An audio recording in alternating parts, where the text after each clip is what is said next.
know you. Hey, Diane. Somebody push it. Can someone move the screen further back? I Just can't- Just tilt a little bit Or more. just tilt it just a little bit, or Yeah, move it 'cause- back. You've got to at least Yeah. up there. Yeah, you can't see it. No. Thank you, David. Thank you, that's perfect. Thank you. And people in the audience. Turn letters for Wheel of Fortune. There we go. Vanna White. No, you don't have to turn them, you just touch them.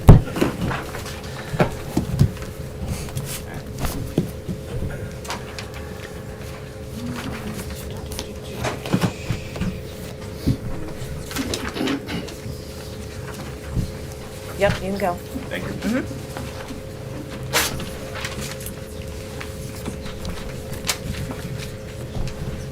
Morning, North Haven Board of Finance members.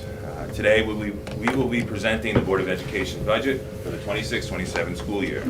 Joining me to present this morning is Chairperson Bathrick, Vice Chair Randy Peterson, Board Secretary Michelle Guglielmo, Board Member Amanda Gabriel, Chief Operating Officer Christian Strickland, and Finance Manager Howard Warlow.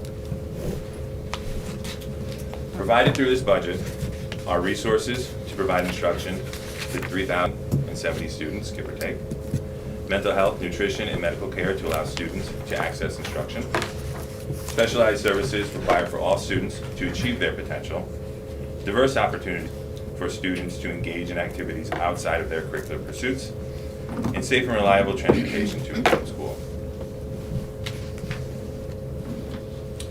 The following couple of slides will highlight the district's return on the town of North Haven's investment. For reference, the average Durg D per pupil expenditure is $22,182. North Haven's PPE is currently $20,381, which ranks us 20th of 24 districts within Durg. Please note, North Haven has dropped from 15th to 20th over the past 2 years. As I say each year, North Haven spends less than most, but our return is exceptional. This year, Green Acres Elementary School was recognized as a Blue Ribbon School. This recognition is similar to winning an Oscar or Super Bowl in the world of education. However, I believe it's more exceptional than these awards because Green Acres needed to demonstrate excellence for many years, probably a better part of a decade, to be awarded this status.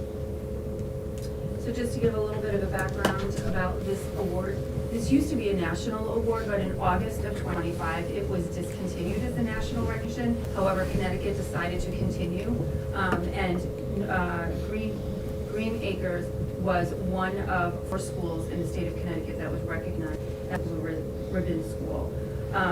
So as Patrick just stated, this is something that is built upon over years. It's not a one and done thing. It's something that is the combination of dedicated educators, instructional coaches, para-educators, the staff throughout the school, parents, students, administrators for years on end, and all of their contribution. So I would like to just reiterate that when you choose to fund this budget, what you'll be doing is protecting a proven educational system that will continue to support our schools and thrive, that will thrive among Connecticut's best. Yeah. The district continues to excel in state standardized assessments. We are ranked in the top 5 of 24 Durg districts in math, English, and science. So schools of distinction, you have to meet certain criteria in order to be recognized for a school of distinction, as a school of distinction. So Green Acres Elementary was recognized as a high-growth school in ELA for all students. Montouise was recognized for high growth for all students in math. And Ridge Road was recognized for high growth for students in ELA, as well as high growth for high needs students in ELA. And when I say high needs, that encompasses students with disabilities, students that are English language learners, and students that are eligible for free or reduced price meals. And basically what happens is there's this list of 12 indicators. Not all are applicable to the elementary level. I think it's 8 or 9 that apply to the elementary schools. But you get points for each of those indicators, and the top 10% of schools that get those points are acknowledged as a school of distinction. I think it's really important that we recognize that there are over 1,500 public schools in the state of Connecticut. Only 141 schools in the state of Connecticut were recognized as a school of distinction, and 4 of them are from North Haven. So we are doing the right thing in North Haven. It's working for our students, it's working for our community, and what we're doing is working for our future. So we need to fund education and fund this budget. Now we will be moving on to the Board of Education's budget for the 26-27 school year. This slide demonstrates the 4 areas that drive the board's budget increase for the 26-27 school year. These 4 areas total just about $7 million additional dollars to the budget, with medical and dental insurance carrying the bulk of the increase at just over $4.5 million. This is followed by contractual salary increases totaling $1.7 million and 5 new special education position salaries totaling $350,000. To expand on the new special education positions, the district is in need of 3 specialized programs. An additional speech and language pathologist and occupational therapist are also included. These positions are necessary for various reasons. To remain compliant with the students' individualized education plans, or IEPs, to ensure that necessary staff is in place in order to keep students safe and meet the goals and objectives of their IEPs, and to ensure that caseloads for our special education and support staff members are manageable so that they can meet the needs of our students and remain compliant with their IEPs. Additionally, 2 of these positions present a cost savings to the district, which will be further explained on the next 2 slides. The district currently invests $5.6 million in 8 different special education programs. Without these programs, the district would be spending approximately $21 million to educate students within these out-of-district programs. This is an annual savings of $15.5 million. With this being said, these programs continue to grow, and our students require additional and necessary services to meet their potential. This is why the board and district continues to support these exemplary programs. To be more specific, we currently contract to an outside provider to supplement the district's mandated speech and language services. For a full-time SLP, or speech language pathologist, a contracted provider costs the district $150,000 per year, $157,000 per year. Hiring our own would cost approximately half that amount. I'll turn the next couple slides over to Christian. Good morning, everyone. As highlighted previously, the largest driver of this year's budget is the increase to our medical and dental insurance line. This increase of $4.5 million is required to meet the actuarial projected claims and begin to rebuild the Board of Education's, at this point, almost completely depleted medical and dental reserve account. In this next slide, we provided this visual representation of the increasing cost of claims over the last 4 years, as well as the significant depletion of our medical and dental reserve account. You will note that in the 2024-2025 school year, that this was the year that a reduction following the first referendum prior to that year, a reduction to the Board of Education budget of $950,000 was made. This, coupled with significantly higher than projected claims, resulted in approximately $2.2 million of the reserve being utilized that particular year. And that's your second column you'll note. So you'll see the gap, the 9.7 and that gap. And as you can see, that depletion of the reserve. Additionally, in the current year, the reserves are again being heavily relied on, with a current projection of just under $9,000 being left in our medical and dental reserve account by year's end. Again, this is a projection. In this year's budget, there's also an increase of $277,400 for our workmen's compensation. This is driven by an increase in claims, which has also impacted our self-funded reserve. Rebuilding this fund has been a direct recommendation from the town and the Board of Finance. Our annual expenses related to this account over the last 3 years are $419,925 in annual claims. We would like to point out that this budget, in regards to the excess cost grant, we have currently estimated, it does net this out, of our tuition costs of just over a little bit, $1 million. As we've spoken about previously, this is an estimate. The state has started to come back and further funding this, but is always a volatile determination that we have to be prepared for. Taking all of this into account, the Board of Education approved a $7,630,414 increase, which equates to 11.14%.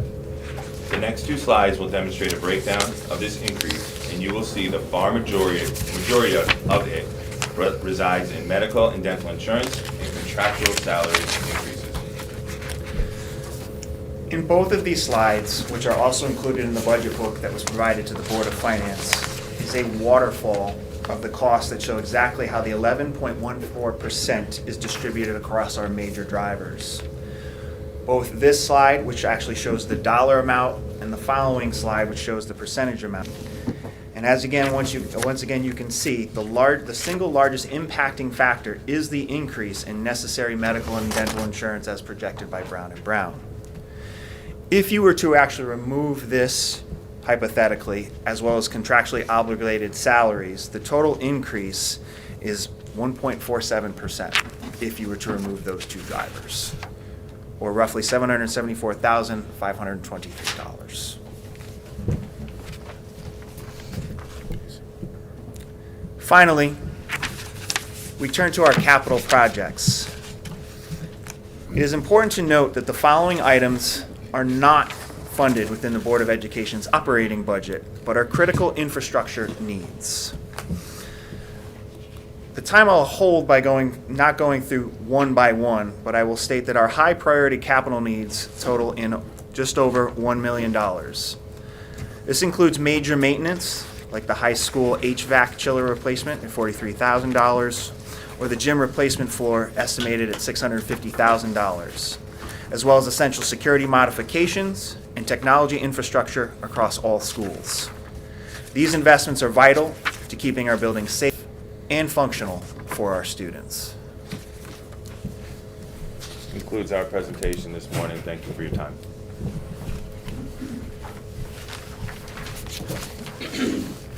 There was I gotta make a statement here first.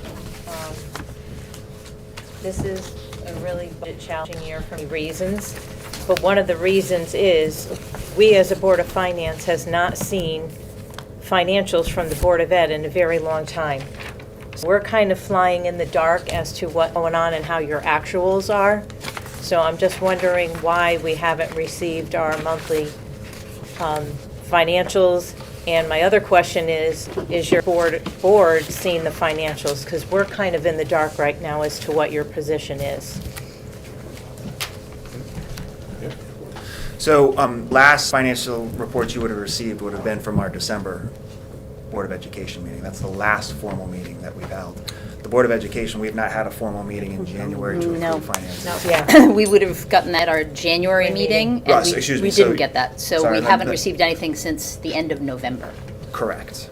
That is correct. So why is, because honestly, to look at this and I have no frame of reference. I'm going to speak for myself. Other members can check in. I don't know where you are right now. I don't know what your struggles are right now for an actual basis. So it's hard for me to reconcile what you need, but I don't know what's happening, what you are doing currently. So I would ask that we get those reports monthly. We always got them at our Board of Finance meetings. And ahead of time, if questions, we could reach out, but we're kind of in the dark. We understand that, but as a practice, we share our financial reports with the Board of Education prior to sharing them with the Board of Finance. We have not done that because the board has held workshops for the past month. Okay, but this is going months ago too. It's not just recent. It's been months. We haven't really seen them. So my ask is that this board hasn't seen the actuals. And they can attest to, we always talk about it on our meetings. We haven't seen reports. So we need to get those monthly in time for our Board of Finance meeting, so we could look at them, and if we have questions, we need to go back to you guys, but we're not seeing them, so that's my statement. It's hard for me to know what your struggles are now, what's overfunding because of X, Y, Z. I have no visibility, we have no visibility to see that. So all I would ask is that you could get those reports to finance so we could get them for our meetings. I think we did get some for November. Yeah, but We it's got been, at the end of November. yeah, it's kind of inconsistent. I just Yeah. want to make sure it's consistent. Right. Okay, other members want to? Yeah, my challenge has been comparing what was budgeted for 2025 to 2026 with the numbers that you presented in your package. One in particular, I thought the budgeted number for salaries was 40,641,000. Here I'm looking at 40,842. I don't know what.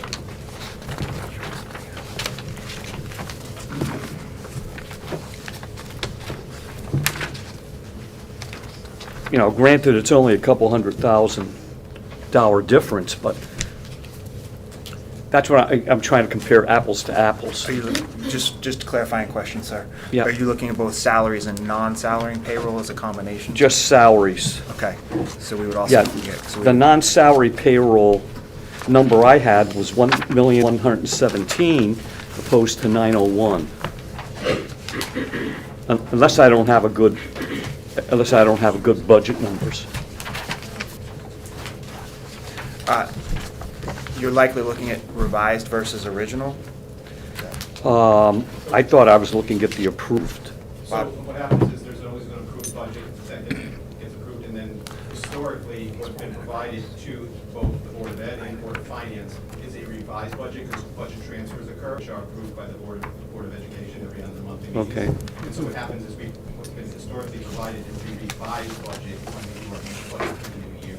Okay. So it's the revised budget of so in total, it's still the approved budget, the line items have changed. So there Okay. could have been $200,000 worth of salary and from a different line item, or it could have been moved into somewhere else. Okay. So that's how the contingency fund.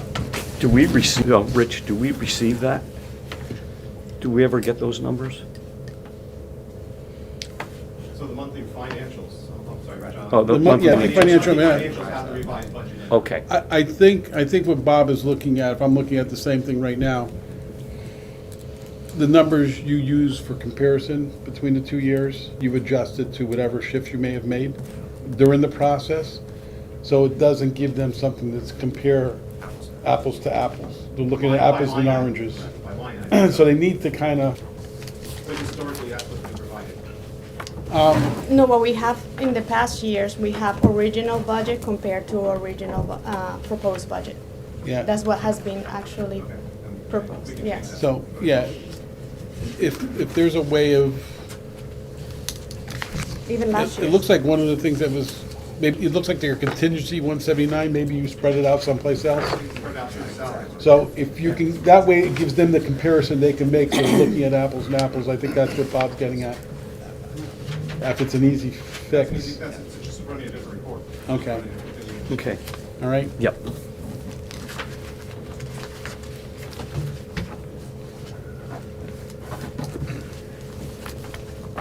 Oh, yeah, no, I see what you're saying now, too. If they're looking at percentage changes, they're having a problem correlating it because the numbers aren't the same. Or the bucket's not the same. As previous years, right. They need a baseline. If it's just a matter of generating another report, if you can send it, we'll send it to members on Monday. Okay, I have another question. This is just for information. Christian, you've been here for quite a while. Howard was here before, and now there's two of you. So I'm just trying to understand, you always had one person, what's the need for two, and like, what what you guys really do. So we've never just had one. When Howard was originally, Howard was the director of finance, transportation, operations, food services, and oversaw a lot of facilities as well. When Howard left, we reorganized central office to have a chief operating officer that had a educational lens on that side. We always had a finance person assisting Howard. Okay. Similar to the Rich and Ingrid model, similar to many districts around. The chief operating officer handles operations. Howard's position as finance manager is strictly finance. And you're basically operations. There's finance, and then there's other issues that you're dealing with. Is that what you're saying? So that's why there's two. Okay, that was not clear to me in the past, so I appreciate that. Of course, And Howard's position is finance director? manager. He does not evaluate anyone. Okay, because when I looked him up, he was director of finance and operations and human services here, 2020 to 23. And then he went to Oxford, and then he came back here in July of this year. And what I have seen is that his title is finance director. He's finance manager. He was replacing others. And how is he being paid currently? Out of what bucket? Because it's not in the budget. It's not a clerical, right? It's currently under the clerical line. Clerical.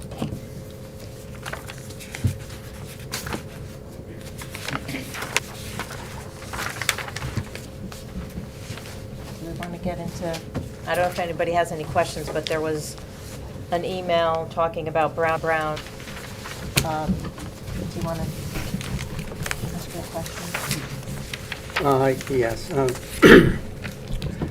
Thanks, everyone, for showing up today. You all got your coffee. We sent some, Chairman Doheny is not here today, and he sent over a lot of the same questions that we all have. And I want to thank you very much for responding in some way to those questions. That was, it was helpful, it was a good start.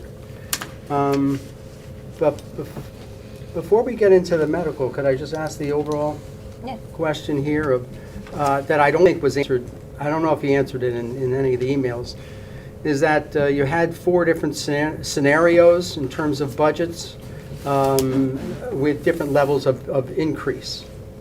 And of the 4, you chose the 11.4.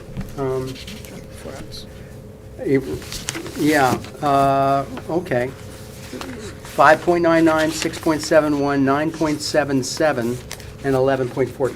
So why did you select the 11.14, and what is the difference between that and, say, the one of the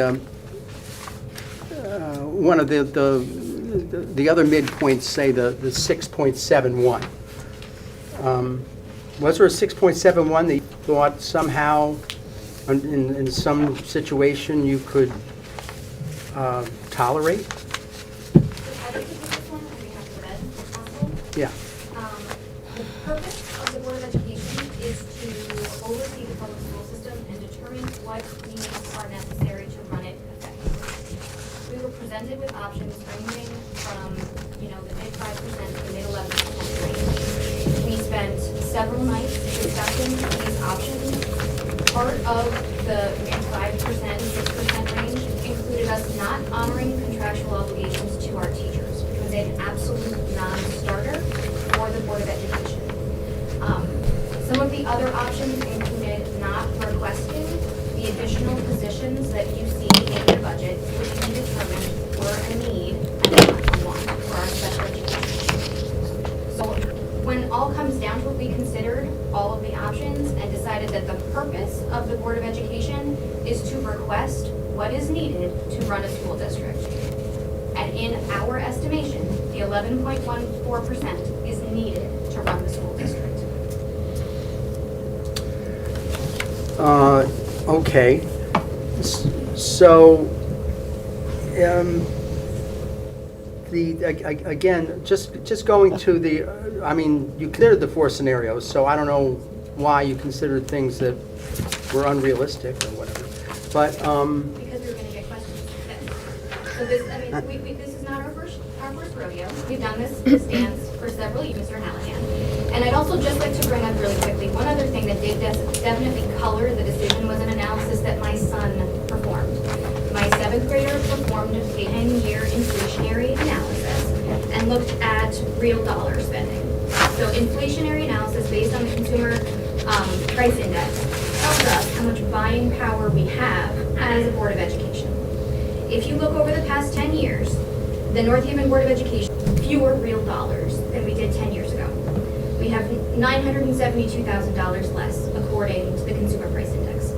The town side of the budget has seen a 13.59% increase in real dollar. I'm certainly not saying that the town side of the budget is not required. over 10 years? Over 10 years, in real dollars. I am certainly not saying that the town side of the budget is not well managed. But what I am saying is that the Board of Education has been doing more with less for several years. And we are not overspending. Inflationary, we are under our real dollars that we were at 10 years ago. Okay. Can we address it? All right, we may have more follow-up questions on the other. We may have, I can't see Amanda.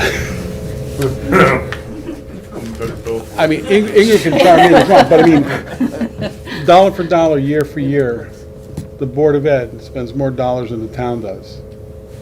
You agree to that? So, not we get 49.7% of the total budget. No, You can look at it 2 different ways, right? You can look at it like, Well, let me hit you with this. One of the big driving factors, which is over 10 million on the town side, is debt service. I'm aware. Board of Ed is 2/3 of our debt. So if you back out, I can give you numbers. I actually have debt service from all the districts in our DERS here too. We are. I'm just talking about debt service compared to the town. Yeah. Those 2 lines are basically pretty consistent. And there is a significant higher dollar amount on Board of Ed cost to the town compared to town. Absolutely accurate. Okay, so I'm losing where you were going then. Dollar for dollar, the Board of Ed spends more than the town side does. So dollar for dollar, true, right? Okay? But expecting a 50-50 equation is out of line with what is standard. Within our district reference group, most districts spend about 58 to 65% of their total dollars on the Board of Education. We are in the bottom 4 of our district reference group for that. Yes. We'll let you know, we don't want to take over your meeting, but I'll share with you some numbers if I can get our hands on them, but the dollars that is much, it's not a 50-50 split. When you. It's not supposed to be a 50. No, well, I Most people thought have you a were 60-40 implying, split. yeah, we probably are closer to a 60-40 split when you adjust debt. I will gladly perform that. I think actually. I have it, I can think give it to have you when that this in meeting's here. over. But it's not, I don't think, And consumer price index, you talk about buying goods, Board of Ed, 90% of price this is index labor. is the standard for inflationary calculation. They're not That buying one's- product, town Sure buys they are, they buy product, toilet paper just like everybody else. but the majority of their cost is labor. And consumer price index impacts labor costs, like that's the main driver for They're labor the same, inflationary. the two of us are the same in the labor costs. I'll share some numbers after the meeting, I don't want to take over the meeting. Okay. I'll share something with you, and I think you might get a different perspective. I'll show my numbers to you too. And my Okay. son's. My biggest question to you guys Bless is, you. how are we supposed to sell this to the town of North Haven? Is that why you gave us the 11% increase to start with? Because you know it's never going to pass at a referendum? We gave, the board approved the 11.14% because that's what's needed to run the district. I understand that. When, earlier in the presentation, Mr. Strickland stated that we're, without salaries and without insurance, we're asking for a 1.4% increase. That's extremely minimal. We've shaved off everything we could in order to run this, keep this district operating. And Mr. Halloran, back to your question regarding the scenarios, Our responsibility to the Board of Education is to provide them context. Walking in with 11.14% without context is not fair to the Board of Education, and it's not fair to the Board of Finance as well.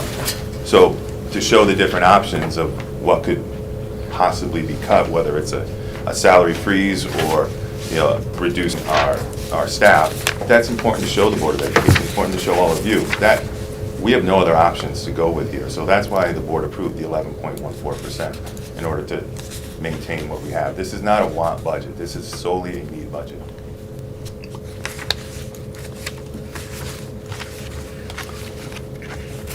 You had mentioned what other towns, even towns in our DIRG, do, and in most other towns, you have a superintendent's budget, and then you have a slightly reduced Board of Education budget. And what I noticed in going through every single line in this budget is that there's 100% equality between the superintendent's request and the Board of Education. I'm very budget. proud of Board of Education, they're supporting our district like that.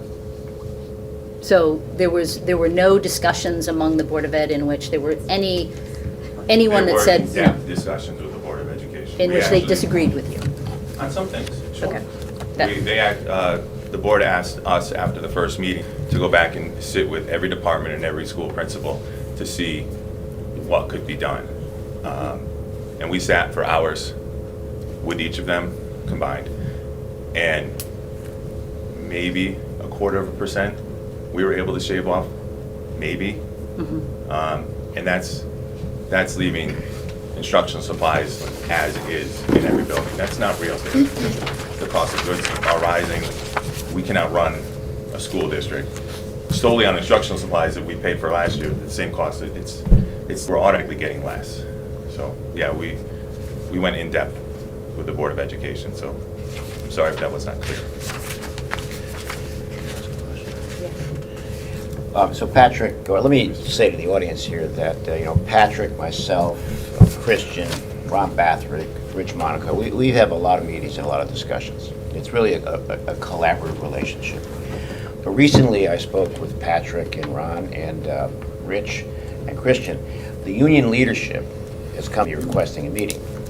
And the union leadership has asked to see me regarding moving to the state insurance plan. And I never have a meeting like that without getting it cleared through the administration, the superintendent, and the Board of Education. So I'm scheduled to call Krista Kaplan, okay, who's, we have a great relationship with even Anthony and Krista. But until you tell me that we should meet, I haven't made that commitment. But the question is, what is the interpretation from the union leadership that is suggesting that there's significant cost savings in moving to a state plan versus our plan? Just before you answer the question, if that ever happened, we would have an increase on the town side, because the whole coalition of insurance that we have through ACES is based on aggregate purchasing power, reducing administrative costs because of the volume of groups that we have in it. So, but the first question is, what interpretation I would suggest that the Board of Ed should go to a state plan?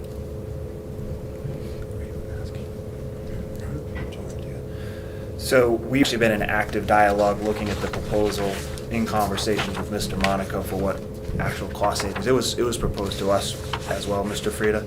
We've been analyzing this. We haven't had an active dialogue with union leadership yet in terms of our interpretation. We've actually reached out to our actuaries as well. It's a multitude of things that need to be considered. You, for example, you can develop a proposal on your ACT membership, but when you switch to a state plan, you have to really start to consider how many individuals in our various bargaining units might then choose to switch when that occurs, which could actually offset any actualized savings. You also have to consider, I'm sure, as you know, retirees and how that plays out into the equation. So we're still assessing that. And so not having had that dialogue previously with having received that leadership, we are looking into that. As you know, that was brought forward by union leadership at that time, but it would certainly have to be brought forward to the Board of Education first before any determination could be made. I'm always open to having these discussions, but this is why I brought this up, because we need the I need to be asked by the union, the Board of Ed, to do such. But having been involved with insurance for many, many years, the other thing happened is, and North Haven was a good example on the town side before I took office. There was a switch in the insurance, moving from Anthem to Connecticut, and it was a disaster, because in that situation back in 2000, let's say it was 7, the whole plan design for the union changes, and that's my concern as agreeing to the meeting. This is why I was asking for this group, and in particular, again, we have a great relationship here, to be authorized to do that, so to speak. So any change in moving to the state plan could adversely affect the design, the benefits, the networks, the doctors, before any change like that could ever be made. But the issue is, the reason I'm bringing it up, when we look at the numbers, we see the tremendous increase based on claims history that we have. Those are accurate numbers as supplied by Brown & Brown. I think this coming year is 12.3 million. So, and the other thing is important for the public watching, is that we cannot consistently ignore the actuarial analysis in terms of what the claims history are, or claims history is. So that's number one. Number two, I want to bring up special ed if I could. Okay, so when we look at the 70% reimbursement, and then I want to get into something else regarding energy costs, because Patrick and I had this discussion. When we look at special ed, I've been invited to go to Hartford on Friday, February 5th, and with the Democratic leadership, by the way, in a bipartisan fashion, Democratic leadership at the state level. So I've been invited as one of 7 other mayors across the state to address a lot of issues, and one of the issues will be special ed. So when we look at the numbers here, I think there's an 18,000 difference between what we should be getting and what we're not getting, let's say. I think it's 18,000. So if we were able to move the needle from 70% to 85%, what would that mean in terms of incremental dollars back to the Board of Ed? Or maybe we don't need to answer this now. Maybe if you can, before Friday, give me what it would be at 75%, 80%, 85% to see what the incremental revenue would be on the reimbursement for special ed versus 70% that we already have. That would be helpful. And lastly, just so everyone knows that when we look at these, we can put that slide back up on energy, but the 5-year capital plan. So I had a conversation with Patrick the other day, and I'd like to, and I think we can do it. I have a lot of contacts, as you know. One of which is regarding performance contracts that can satisfy some of these energy efficient requests in the capital by financing it over a 17-year period, taking it out of the capital budget and financing it between the difference between what the new energy cost would be if we were to implement all these things versus what the current energy cost is. So the beauty of this is we're one of the few municipalities that's ever done this. And I spoke to a statewide mayor's meeting, and 3/4 of my colleagues didn't even know this exists. So if we can identify the real needs here, I'm going to set up a meeting with Patrick, Christian, Ron, you're welcome to come in, Rich Monaco. We might be able to finance a lot of this and taking it out of the court. Mike, didn't we do this years ago? We did about 13 years ago with Johnson Control. Johnson Control, exactly. This is a revitalization of that. I've got these other contacts that are willing to help us with this. What I'd love to do, and I don't know, it may be a stretch, the $650,000 on the replacement for gym floor, can there be any energy efficiency savings through a new gym floor? Because that's a big number right there. Maybe think about that for me too. Okay.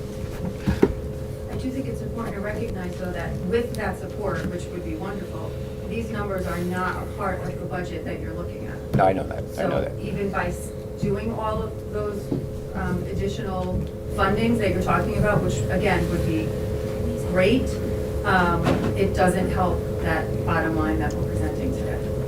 It helps overall and over time for sure, but it does not affect that 11%. No, I understand that, Randy. What I'm trying to do is plan for the future. Yeah, no, I appreciate that. I just want to make sure that everybody understands that. Thank Our you. big thing right now is the health insurance. You know, that's the 12.3 million. So that's why I asked the question about the state plan and what is the actual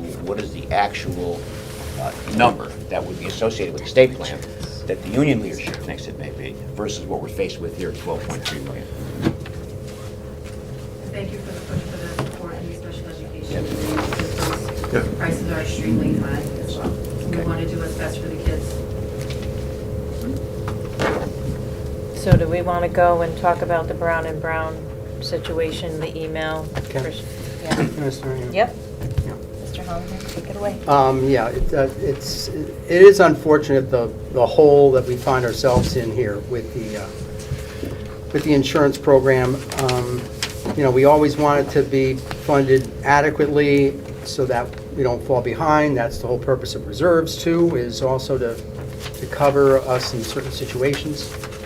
But this problem started, I think, a little ways back, and I've been raising a red flag about it for quite a little while here. Within the latest audit that we received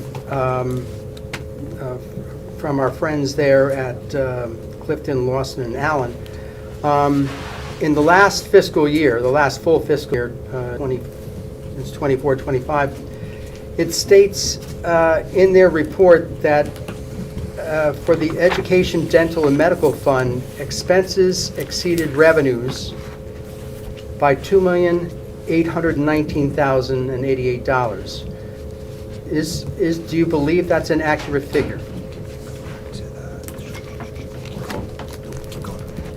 Yep, right there. Yeah, for 24-25, Mr. For Holland. 24-25? Yep, if you look at that, that's actually when I pointed that out in the presentation. You'll notice the gap there that you see. It's the second column, and we can tilt that. So you are correct. We had to rely on reserves for approximately $2.2 million that year. That was a combination of two factors. Going back from a historical context point, you recall from that year, feeding into that year, we had to go to a second referendum, so the Board of Education was requested to make a $950,000 reduction. While determinations in reduction to a budget are always the final determination of the board, there was heavy recommendation that we should look at the time, if you look at the prior year, the reserves were health funded at $3.2 million. So that the general idea that was communicated to the board is we could take a cut in what we were asking for our medical and dental and absorb that cut based upon projections for that year. Unfortunately, the projections did not come to par.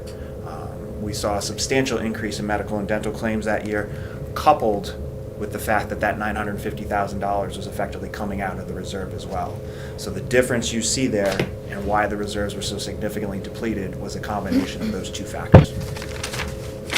Right, but you still completed that year with a surplus, correct? $267,000. Can you repeat that again, Ms. Brett? 24-25 ended with a Board of Ed surplus. Unutilized funds, yes. Unutilized. Unutilized funds. Right, I would- that's separate from the reserves. Yeah, I totally separate, yeah, understand. yeah. I totally understand. Yes, that is correct. You could have chosen to deplete that line item and use less of the reserve funds if you wanted. Is that correct?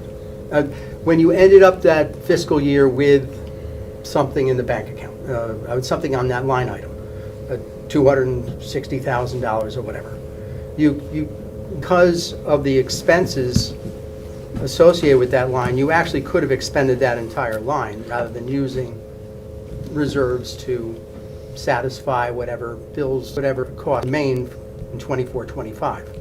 So as the year 24-25 progressed, we actually did freeze the budget, as we were very transparent on, due to a multitude of factors, predominantly a high level of unexpected special education costs, the public benefit fees that we all were hit with in electricity. And so as we projected out the year, we did with that final payment in an effort not to come to the town for a separate appropriation at that time. That excess unutilized funds currently does sit in our non-lapsing fund. It will be up Board of Education to make final determination where that goes, but there's considerable dialogue right now going on that would in fact go right back towards the medical and dental reserve. Yeah. Which was the recommendation of the Board of Finance, some time ago, correct? Yeah. Well, no, we recommended it go to workman's comp. Oh, that's right, I'm terribly sorry. Sorry. You're It's correct. okay. We recommended All right. workman's comp, and then the board actually recommended splitting it, the Board of Education. Yeah, it's, your reserve amounts up there for 23, 24, that's at the end of the year, 3.2 million down to 986,000. So that, to me, that seems to indicate really a change of about 2.3 million, as opposed to the 2.9 that is listed in the CLT audit. But nevertheless, I was saying during that time that my numbers were coming in saying that it was a $2 million loss or expense in excess of revenues for the dental and medical, and that's certainly quite a miss there on that. So the problem that got compounded is that I don't know what information or what advice you were getting from Brown and Brown, but in the budget that followed, in the current year's budget, you asked for a 0% increase in that line item. 0. Even though it was almost $3 million in the red for the 24-25 year. Was the advice you're getting either correct, or were you ignoring it, or what? How did this happen now? And because of that, how much in the red? How do you expect that line item to be at the end of this? So, in addressing that question, and I may have some of the Board of Education jump into my answer here, but going back 1 year, as Superintendent Stirk spoke to earlier, when he presented his budget to the Board of Education last year at this time, the actual amount was included in that particular presentation. The Board of Education made some incredibly difficult decisions last year in terms of trying to reduce the total ask in order to get a budget approved, quite frankly. And so at that time, the Board of Education, and this was shared during our presentation last year, made a determination at that time that they would continue to rely on the reserves to address the difference in funding that would come about this year. This year, we are doing our best in looking at any actualized savings. We have frozen the budget again this year in an effort to make sure that we pay all of our claims in the current fiscal year. But as mentioned, that will likely deplete our reserves down to just under $9,000. That would be remarkable if you could do that. Again, I don't know if it was just a bad claim year that you had in 24-25, or whether it's a Very trend bad. that's going to continue in the current year. It was very bad. 24-25 was not, the projections versus what actually occurred were quite off. Yeah. On average, how much do employees contribute to the health insurance? Is there a certain percentage? 22 to 25 Yeah. for Board of Ed.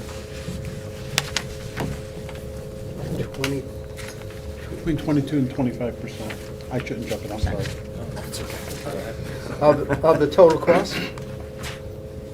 Yeah.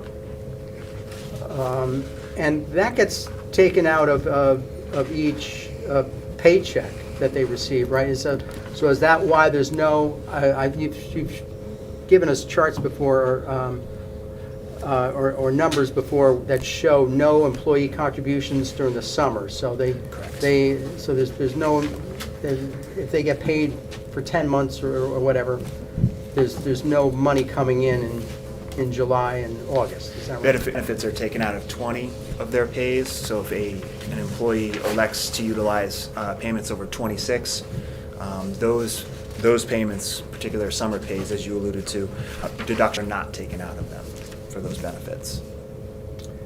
Yeah. So your operating account acts as your reserve fund. That is, the amount of reserves that you declare is whatever is unspent in your operating account for insurance. In that line item, well, not a line item, in whatever insurance fund you run. So in the operating account, so each year we place in whatever the proposed amount is, and we send a check over to the town monthly, because that's on books. So we're feeding that reserve account, and then all of the claims come out of it. Yeah. Okay, so so the reserve account is your operating account. This is what you spend money on claims for. You don't have a separate reserve account where sometimes you'll move money into and out of an operating account. So you don't run two accounts, you run a single account. Yeah. Yeah, that's, It's two bank There's two accounts. bank accounts. We have to cut a check out of our operating account, send it to the town, who then deposits it into, on their books, the bank account for the reserve account. It's two separate bank accounts, has nothing to do with our operating account. Our operating account has an expense, right? So there's two sides of this equation. There's the reserve account that sits on the town's books, and then there's the operating account over here with our expenses. If we put in a line item in that expense, we cut the check off of that line item, check is made out to the treasurer, town of North Haven. It is then deposited into their book, into their bank account on their books. It has nothing to do with our operating account other than what we funded, the line we funded from. Same works for workers' compensation, All right. monthly. There's- I may have some questions about that in the future, but in one of the reports that you give us, it seems to be a single number of whatever the balance is in unpaid expenses versus revenue. So, but again, I'll, Isn't that the little Excel spreadsheet that I used to provide the board of That one? the one I had problems with, yes. 692, 693. Fund 692, 693, which are funds out of town account. Yeah, it was, Just for historical purposes, I started that report back in 2021, simply because the data was being given from the town was inaccurate, and I had to reconcile the account every month to make sure that what was being reported was correct. okay.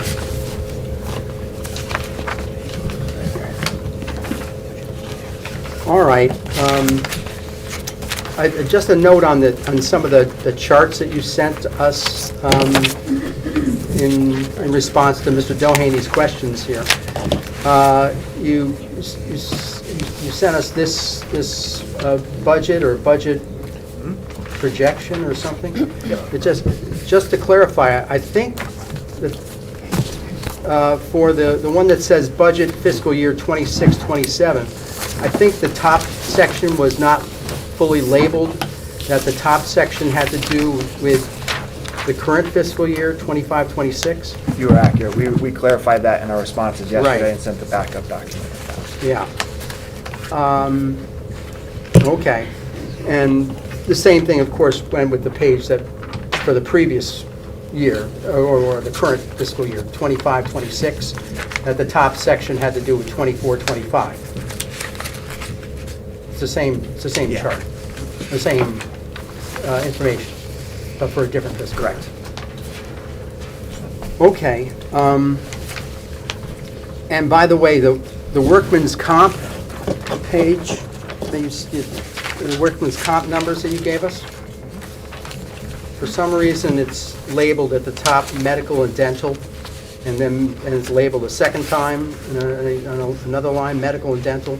So we were talking, so that's literally the spreadsheet I just talked to you that I developed in 2021. The top section, I got rid of the medical, because we're not talking about the medical. We didn't change the titles. So it's just the workers' comp is in, Okay. that's workers' comp. All right.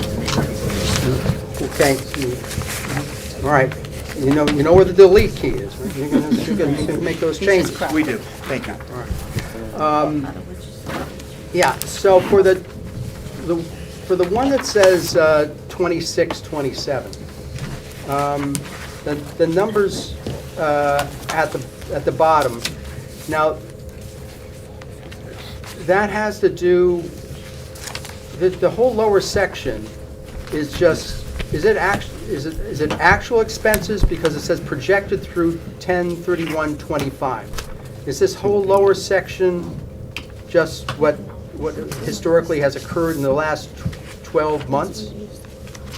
No, so the bottom section is the projection for 26-27 using claims through 10/31 of 2025. That's how the actuaries go about it. They take a period of time that the claims are coming in, and they project those out for the future year. That's why the 10/31 is on there. You'll see in other ones of this, you'll see different dates. That's the date the claims are utilized by the actuary to then project what they're talking about. So that bottom section is all of what is being projected for the full year, starting July 1st, 2026, going to June 30th, 2027.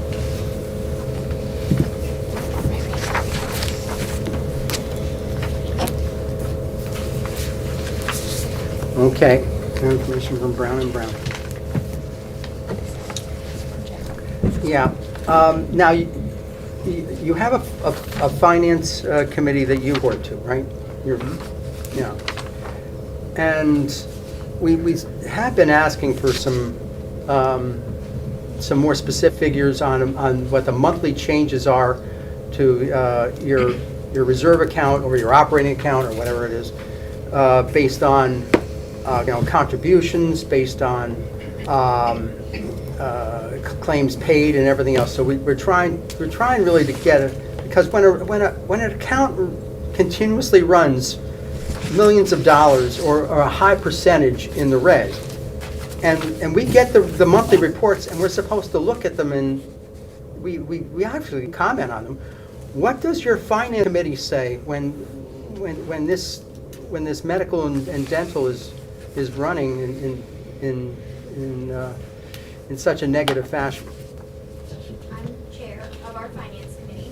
I watch all the Board of Finance meetings and I address your questions in the public Board of Ed meeting sessions. You are welcome to come to Board of Ed meetings anytime. All of our finance subcommittee meetings are also public, Mr. Hallahan. I also know you happen to have my phone number, which any is welcome to reach out to me on. As far as running in the red from a reserves perspective, it makes us all deeply uncomfortable. My dear friend Joe Salamini, who couldn't be here today, has been banging the drum on increasing our reserves for years. But we were in a position where it was either lean heavily on reserves to do what we thought was the best thing possible, or potentially face more strict cuts. So we do this calculus every month. We look at this every month, except for January, when we have workshops. You are more than welcome to come board of meetings and ask these questions to us. We will get you answers. Absolutely. Yeah, we do like data, and some of the data is more explanatory than others. But we've been told by Mr. Monaco that this board can receive at least as much as what the finance committee gets on a monthly basis, on the Board of Yeah. Ed Finance Committee. What I said, So my question to you is, what information is provided to you and your committee then, on a monthly basis? Whenever I ask for committee information, Howard, Christian, Patrick are happy to oblige. I never feel like. Are there, within the regular, do you get regular monthly I get regular sheets? reports that you also, my understanding is that you also receive them. We get regular reports, but I also will email the team fairly regularly with additional questions so that they can come here and answer in a public session. And I find that I get answers when I ask for them. You're welcome to send me questions as well if you'd like, and I'm happy to. No, but to get then all you receive is the 692 report? We get that regularly, yes. Do you get more than this? Yes, we get more than that. Okay, well, just as an example, why don't you just send us what you've received in the last meeting? And we can look it over. Can you help me? Well, that's true, but like, whatever happens in the finance subcommittee is in the public session as well. I don't think anybody's trying to hide anything. If you have a specific question, I'm happy to get you a specific answer. Above and beyond formatting issues. If you have issues with formatting, I'm more than happy to help you interpret the formatting. Yeah. I don't know. All right, just saying, I do not like this 692 report. It's an awful report. Let's, Okay? talk to me about that. There's blank lines, and there's entry numbers that don't correspond sometimes to the budgets that we get. I'm not struggling with this report, but if you are, we are happy to make adjustments. Okay. So that you can interpret I it think appropriately. we need to sidebar. We need to talk about the report, and we don't need to keep going. All right, how Sorry. about if I can just interject here, because I want to try to bring this back to a collaborative discussion between the two board people here. Because what I'm about to tell you is what we're all faced with together in this meeting, and even those watching on TV. So, right now, with all the requests on the town and Board of Ed side, including the insurance numbers, we're at a 3.5 mil tax increase.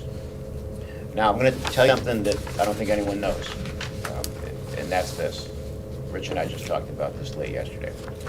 So the grand list numbers came in, and it's not a bad grand list increase. Probably going to be reported to the state about 2.7%. This is after, which is almost remarkable. This is after the offsets. So just so everyone knows, the way this works is that coming off a 39.5% reval this past year, created that tax increase. Because of that, for every city and town that went through reval, there's appeals, both from residents and from businesses. So the net for us after the appeals is about 2.7%. And that yields approximately $3.3 million in incremental revenue for the town, which in a normal year without these types of non-discretionary increases, it's really a remarkable year. But when we look at the 14 million and then we subtract 3.3 million approximately, we're still at a 2.8% 2.8 mil. mill rate. 2.8 mill rate. Increase. Now, also, and I'm not sure if it came from this room, and this is just a question. There could be a request coming in to me to split the budget on the town side and the board side. We've never done that. I'm not even sure if we can. I'm not even sure if the charter allows it, but I understand it's bubbling up somewhere. So the question is, even after the incremental grand list growth, can we collectively, this isn't Board of Ed versus Board of Finance, can we collectively sell a 2.8 mill rate increase? It's a rhetorical question right now, but I'll give you my opinion.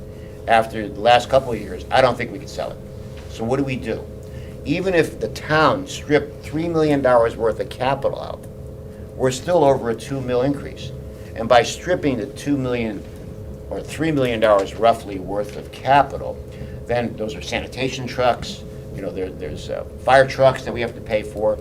How do we get around a 2.8 mil increase? I'm not asking for an answer. It's something we have to consider here. I don't think we can get it done. I'm talking collectively here.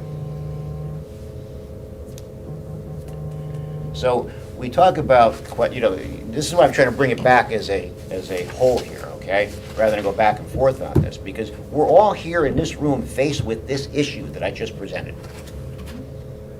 And I'm not sure what the answer is, how we can do it. We all have to think about it collectively, okay? That's where we're at.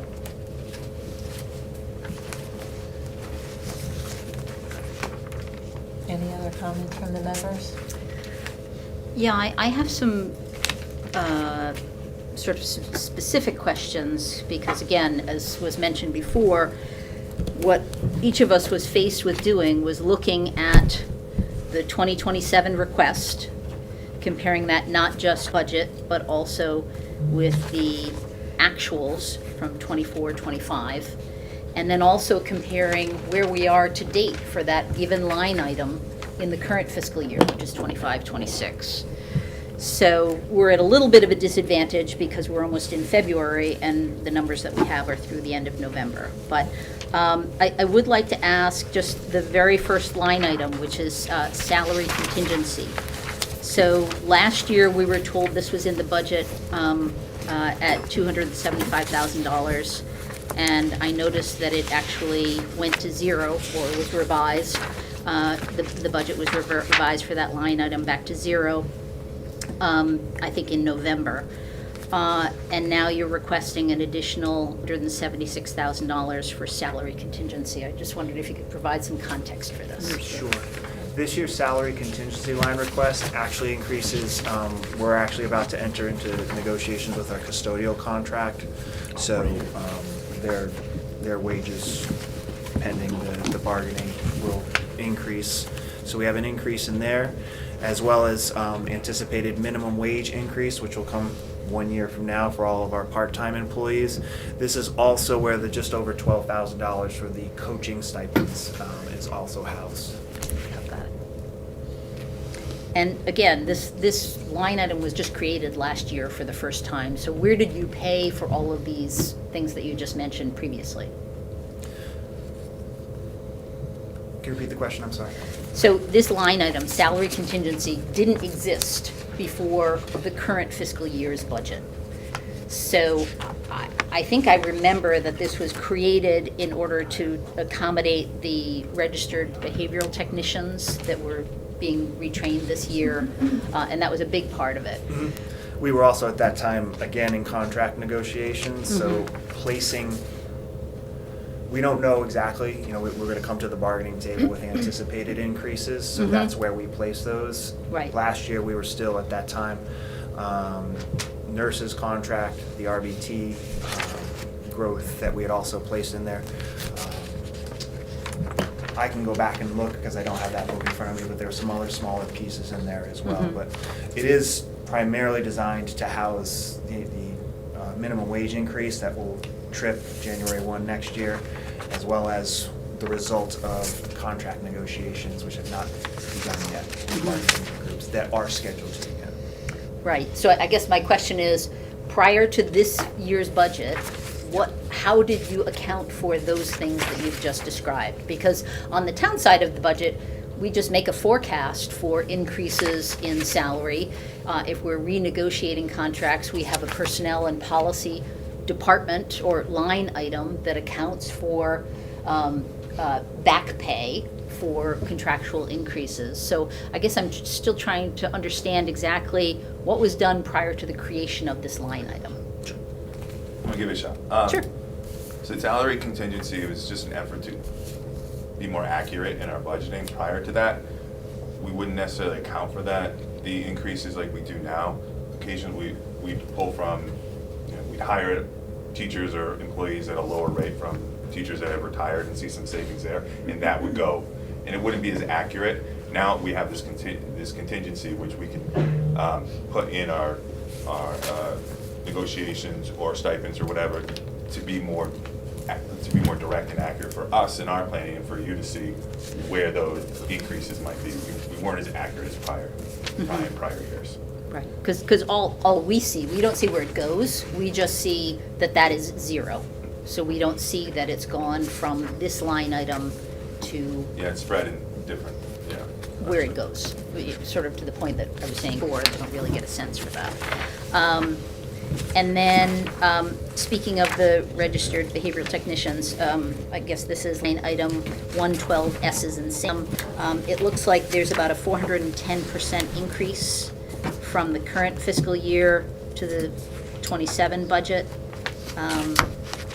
Wondered if you provide some context, because again, if you add that, the current year's budget is $75,000, and even if you add the entire amount of the salary contingency, it still doesn't get up to what you're asking for. This coming year where we did is we actually shifted the 10 RVTs that were in the salary contingency last year. That's now where those individuals get paid out of. Right, but I'm saying even if you added those two numbers together, the $75,000 from the current budget, plus the entirety of the $275,000, you still wouldn't come up with this 381. Right, but if I'm understanding your question accurately, Lindsay, the entire salary contingency from last year it wasn't all RBTs, is that No, what you're saying? I understand. So how do we go from 75 to 381? 10 RBTs at $38,000, $131 annual salary.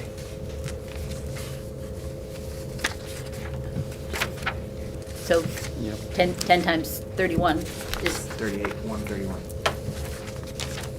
oh, sorry, 38.1, is that what you said? 38,131. Oh, sorry. Okay. So that's not what we expected for the current fiscal year, right? There must have been some big jump in their salary from the fiscal year to the next? It's what we negotiated with the union. It's a position within the UPSU bargaining contract. So effectively what we did was we took paras that were already there. they were already getting paid X amount of dollars. Yes. And then the salary contingency helped cover the difference between those. That's how that's being funded this year. Then you backfilled those paras, or we So- no longer have those paras? Right. The best way to describe it is an RBT. We kind of classify that almost special forces paraeducators. They're higher trained. They've received a higher level of training, so they can do both a paraeducator assignment and the RBT. So we don't have to backfill.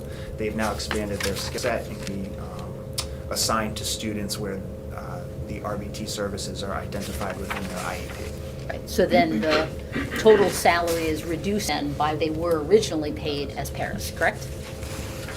Not necessarily. We may additional. Then we're double paying. No. We may have been hiring additional paraeducators. That's my question, yeah, right, is to whether you're gonna support our backfill, students. right? But it's not always a one-to-one Not correlation. one-to-one. Okay. Let's see, what other questions do I have?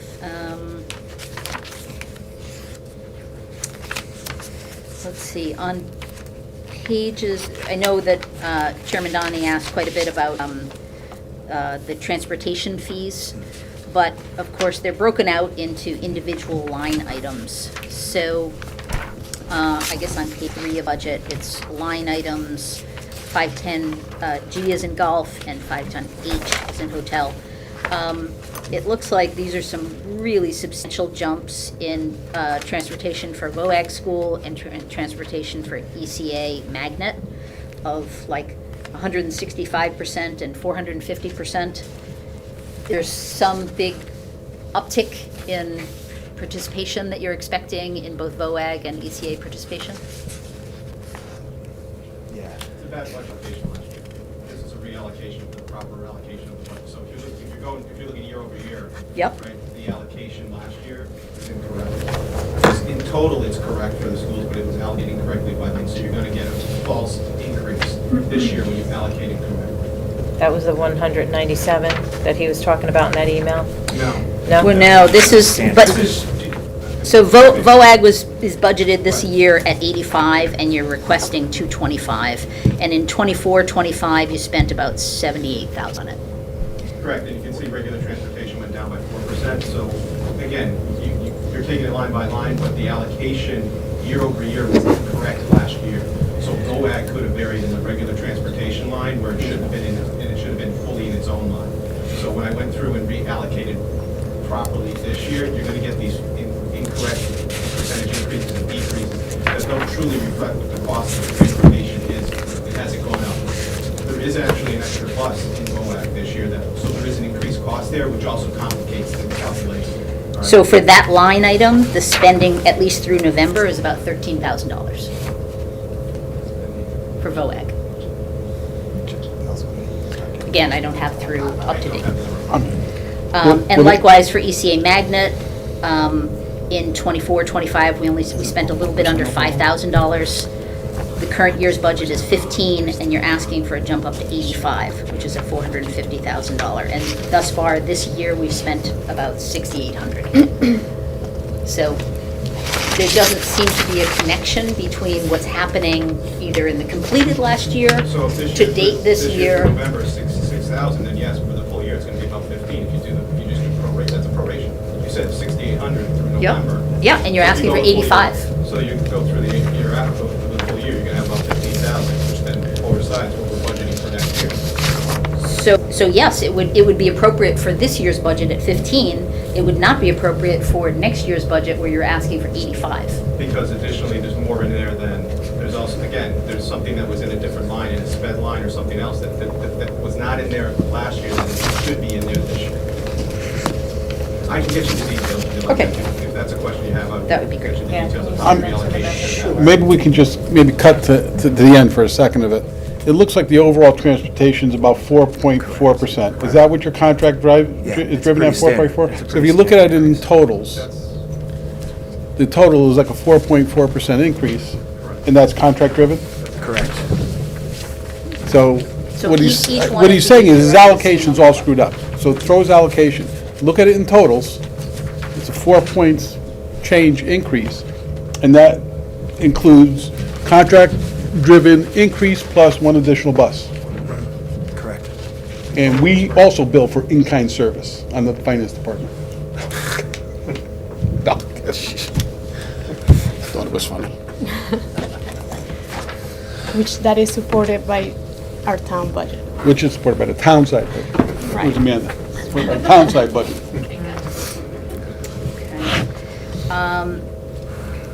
Let's see, under, I guess on one of the last four pages, under tuition, I'm assuming that this is out of district tuition payments? Yes, ma'am. Okay. So, again, in 2025, we budgeted at 1.8, and we're actually in excess of that at 2.1. But in the current fiscal year budget, we're at 2.9. We've shaved that a bit down to 2.7, and year-to-date, at least through November, is at about $1 million. So is the expectation that it will be 2 of those or 3 of those? Two times the spending through November or 3 times? I'm not processing that question. So you're saying we spent $1 million through November? Mm-hmm. Yeah.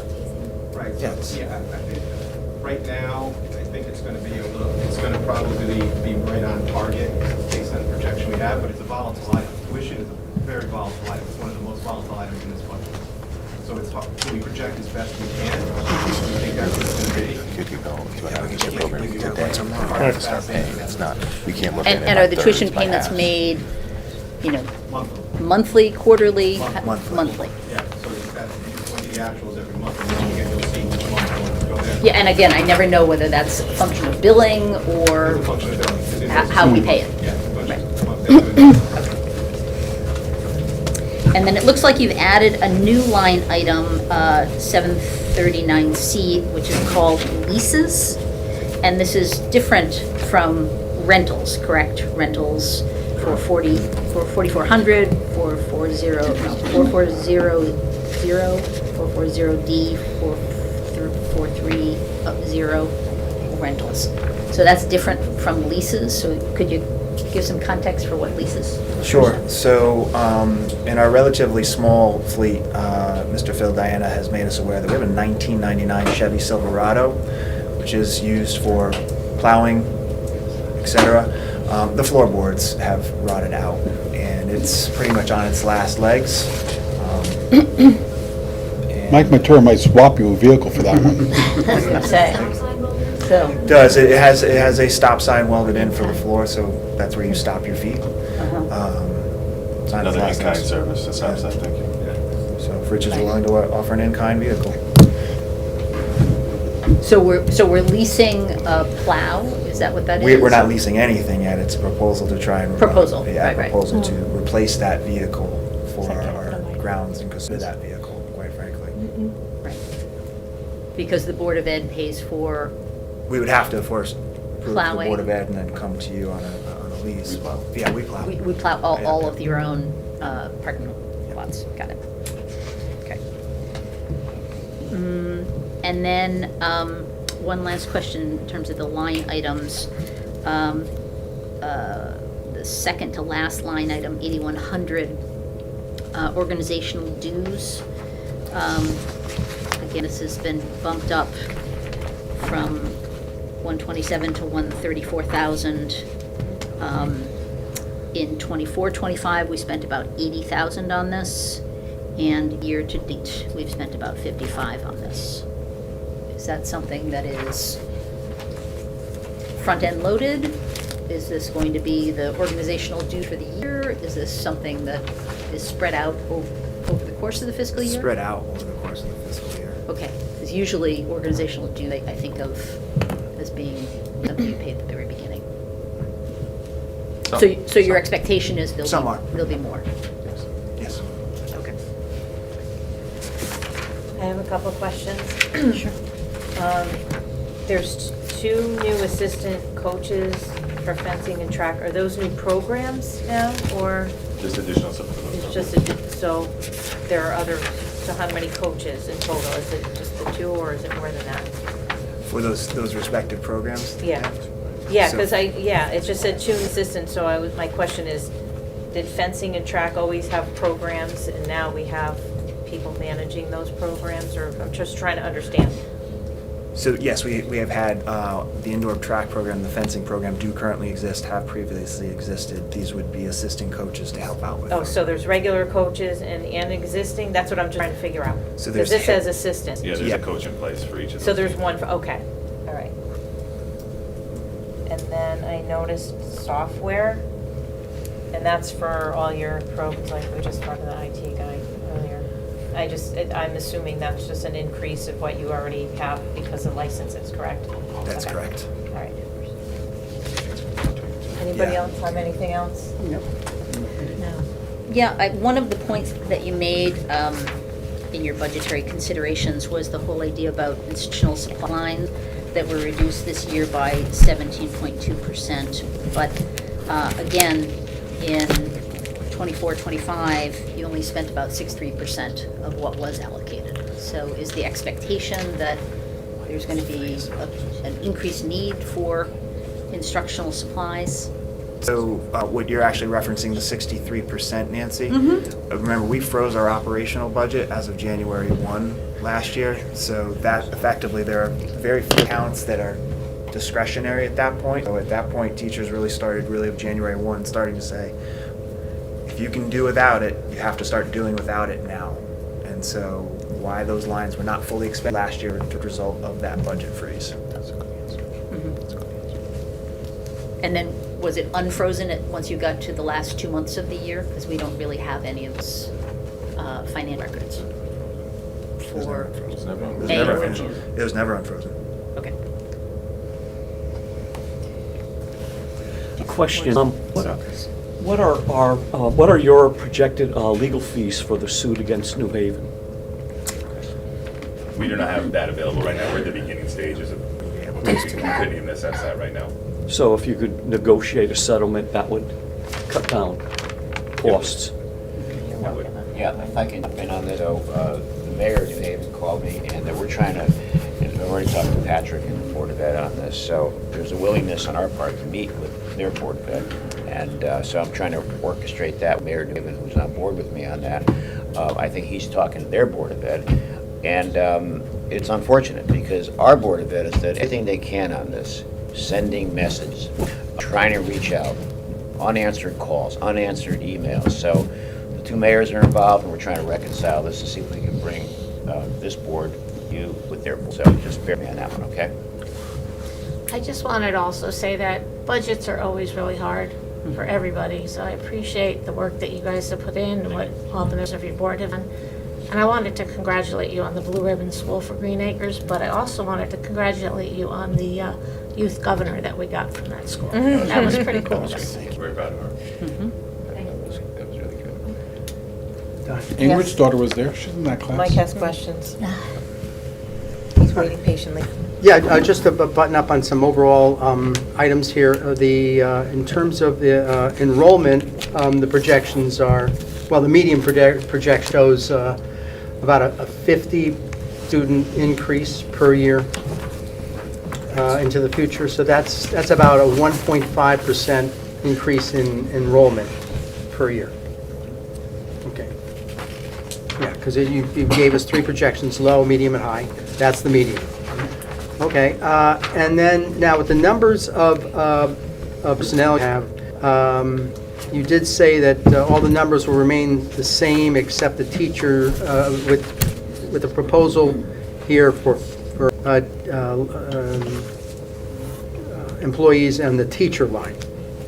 So you would go from, according to the information you gave us here, from 343.4, whatever the .4 is, to 348. Okay. But the paraprofessionals would remain the same at 109? Just getting confirmation. Yeah. Other support, 109.5. I guess the codes are not part of other support, no? They're stipended positions. Yeah, so it's just okay. a little chunk of money. All right, and administrators will stay at 17. All right. The teacher contract, we're in year what of how long of a contract? This is year one of a 3-year contract. One of 3.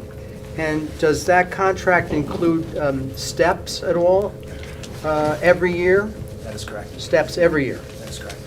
Just at 14. Yeah. Okay. Step out at 14, Mr. Allen. Okay, and with an underlying general increase or cost of living increase or whatever of what, 2.5, 3? Yeah. We can get the exact figure for you, but it's right in around there. Okay. Administrators, what year are they in of their contract? I think we have to go into negotiations end of this year, so they're in the second of 3 years. Okay. All right, and the bus contract, we're in year 2 of, how long is that? 5. 2 of 5. Only 5. 5, 1 individual year. So no, that stays. That's the food contract. This is year 1 of 5 on the transportation contract. What? This is year 1 of a. Year 1 of 5. Year 1 Yeah, of a 5. DACO year 1. We just ended with M&J. This is year 1. The current year is year Current year. 1. Current year, yeah. So the budget year is year 2. Year 2. Yes. Okay. All right, thank you for that information. I'm going to turn it over to Mr. Frieda unless you have a question. Yeah, in the past, you've provided information regarding actual enrollment. And I know you always have to do it at a certain point in time, usually it's October of, the given year. But you also provide the figures for pre-K through 12 in district versus out of district versus the transition program. And I wondered if you could provide us with that 100%, yeah. information. That would be great. With the February 1st numbers, they'll be out. All right. Everybody else good? All right, Mr. Frieda. I think the last thing I'd like to say is that when I'm in Hartford on Friday, I try to get a sharper handle in terms of what the state's subsidizations will be on all the different areas that we qualify for. We're not in a position like we mentioned Haven earlier, where a significant part of their revenue is derived by state income. I think we're at 6 or 7%, that means 93% of what we do is on the taxpayers. So hopefully I'll get more information on what ECS may look like. But here's what we're up against, just so everyone knows, and it's the same thing. And I was at a statewide meeting on this during the week, that all of us at the local level, we have to have either council decisions or referendums in May. But many times, we don't know what the money's going to be. We're just speculating. So we're trying to get a handle on what the projections will be and determine how those projections match up with what we think the flat line would be from the year before. So hopefully there's some uptick in whether it's ECS, pilot program, that can apply towards this budget. Because just to summarize right now, it's $14 million aggregately on both sides, the town and the Board of Ed. That's a 3.5 mil tax increase. I just announced today that we have about 3.3 million in incremental revenue. That brings that down to about a 2.8 mil increase. So one of our goals at the local level is to try to see how much more we can get out of state funding here that helps mitigate whatever the tax increase would be. I'm going to give you one last point. Both sides. I'm not saying we're doing that. We're down to a 0.33 mill rate increase. If we flatlined, we know we can't do that because of the insurance numbers here, okay? We get down to a 0.33 mill rate increase. I think that's the number which we talked about roughly, okay? But that's eliminating everything. So this is the balance right here. This is why I said earlier, this is more of a collaborative discussion because we're all faced with the same thing. In the end, it's going to go to a referendum in May. That's kind of my summarizing points in here, okay? Thank you. Meeting adjourned is Actually, Diane, I had one more thing that I Sure. All right, wanted to point okay. out. I'm terribly sorry. I had forgotten that there was something that I wanted to review with you all, which kind of clicks me, and I know a few other people too. The Board of Education Administrators page. So I took a look at the one that is on our town's website, the current fiscal year, and in my experience, the way you end one year is the way you should begin the next year. It's just like a basic accounting principle. So for fiscal year 25-26, all of those budgeted salaries for the 18 positions should be exactly the ones that are listed for 25-26 in the proposed book. And I see for 6 of the administrators that those numbers are different. And unfortunately, it's about a $30,000 difference. But what I'm also noticing is that it makes the basis of comparison different, right? So if the 25-26 number is larger, then the incremental increase for 26-27 doesn't seem quite as great. So I'm first of all trying to understand why the numbers aren't the same. But just let me give you an example. The superintendent, for 25-26 in the current fiscal year budget, your salary is listed as $200,899. But then in the budget book for this year, you're listing it as $209,949. And then you're proposing for next year, $216,247. So what looks like it's only a $6,000 increase is actually a $16,000 increase. So I'm not quite understanding why just for these example, 6 positions. My contract isn't negotiated until May, so there has to be a number that's put in play when we're setting this budget. But your contract was actually set back in July of 24, right? It was renegotiated for a 3-year term, Annually. right? But it's renegotiated annually. Meaning it was set, let's say, in July of 2024. It's renegotiated between the superintendent and the Board of Education annually. So each year, yes, a 3-year contract is put into play. With the Board of Education, in concert with the superintendent, typically they're May, sometimes June, that contract is renegotiated each year for another It's always 3-year 3 years. contract. It's a standard operating procedure, not just here in North Haven, but statewide. Right, well, I've just never seen in previous years that where we left off in the previous year, administrator salaries is different from where we start as a basis of comparison in the next budget book. So this is true for, Nancy, I think Howard already agreed that he's gonna run a report, so use oranges and not oranges and apples. So that maybe answer your question once you get that page from them. well, this is not a revised budget issue. What Howard was talking about was we appropriate a certain, amount for a budget line item, and the Board of Ed votes to revise that. This is administrator salaries and Ed Swinkowski used to tell me, when budget is approved at referendum, Yes. it gets frozen. Nothing changes Correct. in the next cycle. You use that as your frozen basis of comparison. Right. Is that true? Yes. Correct. So this whole list should be exactly the same Yes. as the way we left it. Yes. And then secondly, I also noticed in 25-26, which is the fiscal year, we have 3 assistant principal positions at the high school, and in the proposed year, you only have 2, which is of course your prerogative, but you can't just cut that from this list. You have to include it and include that salary for the current fiscal year, and if you want to list it as 0 for the proposed year, that's entirely prerogative. You can't just cut it out. And then lastly, I'm still perplexed why Howard is not listed, his position is not listed in this list of He's not an administrators. administrator. It's clear. So, again, I looked up, his LinkedIn profile says finance director. So either you change your LinkedIn profile or he should be listed here. I'm not in charge of his. Yeah, right. No, I'm not suggesting that. I'm just surprised You are that he would suggesting it, go, but he's clerical. why To he answer would your go question, from he's being a clerical. finance director to now a finance He's manager. clerical. He's clerical. Never been finance director. What do you mean he previously was the finance director? I'm not talking previously. Right. And then And he he was was actually the finance director of in- finance, transportation, operations, food service. He wasn't solely the finance director. Director of Finance, Operations, and Human Services, and then Director of Finance This is in semantics. He's Oxford. the finance Yeah, manager in clerical. let's remember, he left. So when he was here Brandon? before. No, no, I yeah, understand, yeah. I understand, Yeah. and now he's come back. Now he's come back. So And it's now I clerical. personally Yeah, think it should now be added. clerical. And that's where they opt to do that. Yeah. Thank you. I think it's interesting you're checking LinkedIn for a budget meeting.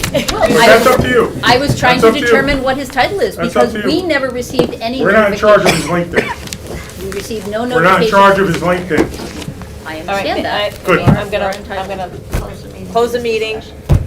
Thank you. We are adjourned at 10:30.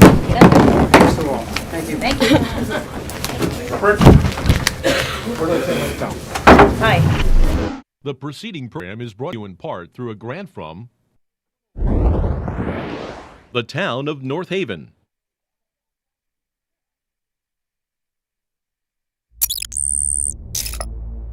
Watch town meetings or other videos on demand at nhtv.com.